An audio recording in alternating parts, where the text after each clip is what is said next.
Beloved family, welcome to the MasterTeachers House. If you are joining us for the first time, I celebrate you and I bless you. Make sure you like, share, and subscribe, because today the Holy Spirit is about to walk into a room inside your heart that you have kept shut for years. Today, heaven touches the wounds you never talked about. Today, God heals what you could not put into words. Let me begin by asking you a question that will sit in your spirit long after this devotional ends. How many battles have you fought in silence because you didn't know how to speak the pain out loud? How many tears have dried on your face before anyone ever saw them? How many times did you smile while something inside you was bleeding? How many nights did you lie awake while your soul whispered things that your mouth never dared to express? And how long have you carried burdens in the dark that God has been waiting to heal in the light? Psalm 34 verse 18 declares, "The Lord is near to the brokenhearted and saves those who are crushed in spirit." It does not say, "The Lord is near to those who talk about their pain." It does not say, "The Lord is close to those who explain what they feel." It says He is near the brokenhearted. Even when you couldn't speak it, even when you couldn't name it, even when you couldn't articulate it, God was already near. Before we go deeper, let us whisper a prayer of gratitude. Father, thank you for every listener gathered here. Thank you for the heart that is open, the spirit that is willing, and the soul that longs to heal. Today, breathe upon this word. Let it unlock doors that have been locked for years, and let it touch the places words have never reached. In Jesus' name, amen. Beloved, the Spirit of the Lord is saying to you today, I have seen the silent places of your pain. I have heard the unspoken cries. I have counted every tear you hid.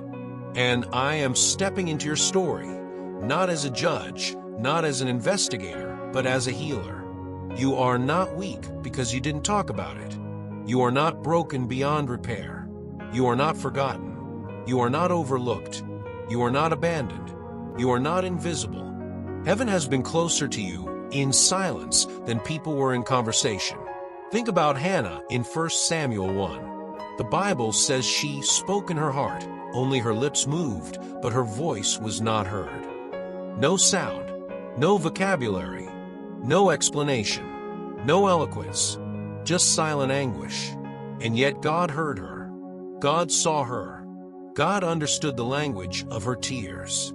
Eli misunderstood her, but God did not. People might misread you. They might judge what they do not know. They might misinterpret your silence. But God knows the difference between your silence of fear, your silence of exhaustion, your silence of disappointment, and your silence of brokenness. God knows the meaning behind every quiet moment.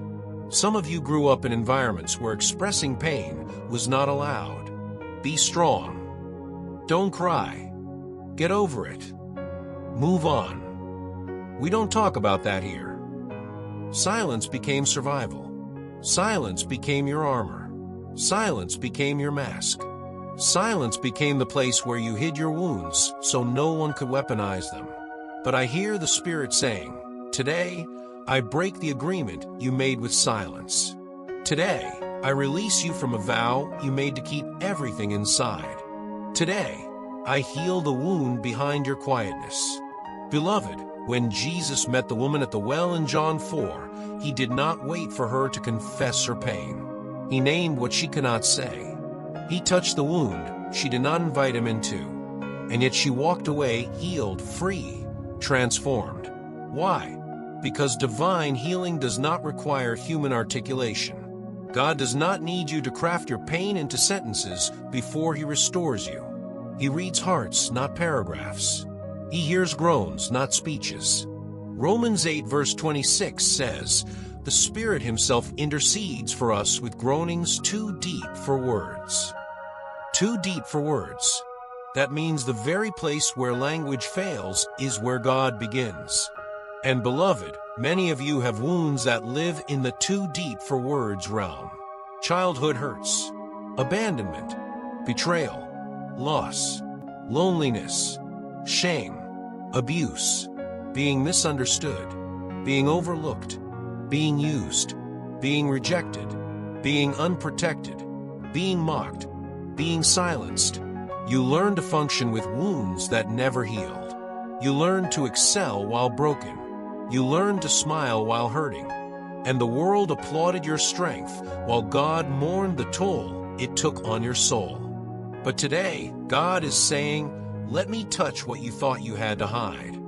Think of the woman with the issue of blood in Mark 5. She said nothing.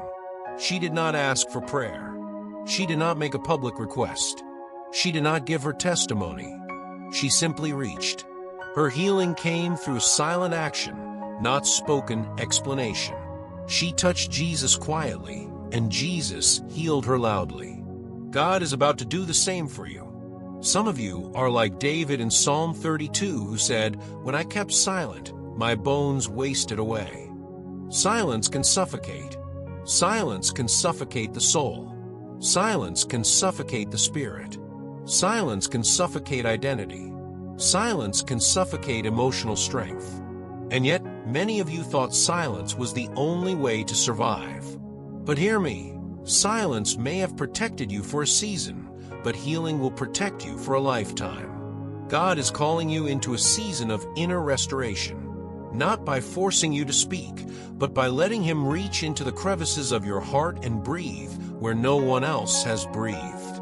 Beloved, when Jesus stood outside Lazarus' tomb, He did not ask Lazarus to explain how he died. He simply called his name, and the dead places responded. The silent places responded. The places buried under layers of stone responded. The same Jesus who called Lazarus out is calling you out of emotional tombs, out of internal graves, out of secret pain, out of hidden wounds, out of things you tucked away because you did not know how to process them. And here is what the Spirit is saying so clearly. You don't have to explain it for me to heal it. You only need to let me in. Let this devotional be your moment of release, your moment of surrender, your moment of exhale, your moment where God reaches into the deep and pulls you into the light. Let me pray over you. Father, in the name of Jesus, I lift every listener before you, every silent sufferer, every hidden wound, every unspoken trauma, every buried memory, every whispered fear, every broken place that words have never touched. Father, breathe on them now. Let the healing presence of the Holy Spirit begin to unravel what has been knotted for years. Let your nearness be felt. Let your comfort rest on them. Let your love wrap around them. Let your light touch the darkest corners of their hearts. Restore what silence stole. Heal what years could not fix. Mend what broke in childhood. Repair what was damaged in adulthood. Make the unseen wounds visible only to you and soothe only by you. In Jesus' name, amen. Beloved, if you are listening today and you have never accepted Jesus Christ as your Lord and your Savior, this healing becomes complete only in Him. If you want to receive salvation today, repeat this prayer after me. Lord Jesus, I come to you today because I need you. I confess that I am a sinner and I ask for your forgiveness. I believe you died for me and rose again. I receive you as my Lord and my Savior. Heal me, cleanse me, restore me, and fill me with your Spirit. I give you my life today. In Jesus' name, amen. If you prayed that prayer, I welcome you into the family of God. Find a church near you that teaches Jesus Christ as Lord, and start walking in the freedom that comes from Him. Before we close, I want to ask you a question to meditate on today. What part of your heart is God asking you to finally let Him touch? Carry this thought with you. Healing begins the moment you stop hiding the place where you hurt. Beloved, if this message touched you, share it with someone else who may be silently hurting.